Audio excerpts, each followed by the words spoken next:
ಅಂದರೆ ನೀವು ಹೋಗುವಾಗ ಎಷ್ಟು ಲೆಕ್ಕಾಚಾರಗಳಿತ್ತು, ಏನು ಲೆಕ್ಕಾಚಾರಗಳಿತ್ತು, ಎಷ್ಟು ವಾರ ಇರ್ಬೋದು ಅನ್ನೋಂಥದ್ದು. ಈಗ ಆಲ್ರೆಡಿ ಹೊರಗೆ ಬಂದಿದ್ದೀರಾ, ಈ ಹಂತಕ್ಕೆ ಬಿಗ್ ಬಾಸ್ ಮನೆಯ ಒಳಗೆ ಅವಿನಾಶ್ ಇದ್ದಿದ್ರೆ ಹೇಗೆಲ್ಲ ಗೇಮ್ ಇರ್ತಿತ್ತು ಅಂತ.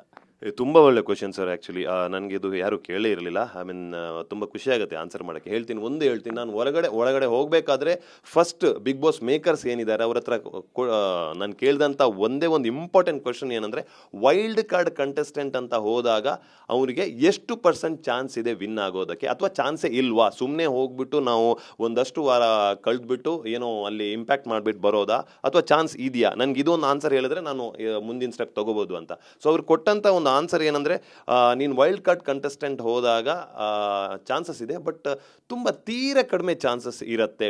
ಒಂದು 100%ಅಲ್ಲಿ ತುಂಬ ತೀರ ಎಷ್ಟು % ಇದೆ, 1% ಚಾನ್ಸ್ ಇದೆಯಾ ಸರ್ ಅಂತ ಕೇಳಿದಾಗ 100% 1% ಚಾನ್ಸ್ ಇದೆ, ಸರಿ ನಾನು ಒಪ್ತೀನಿ ಅಂತ ಹೇಳಿ ಹೋದವನು.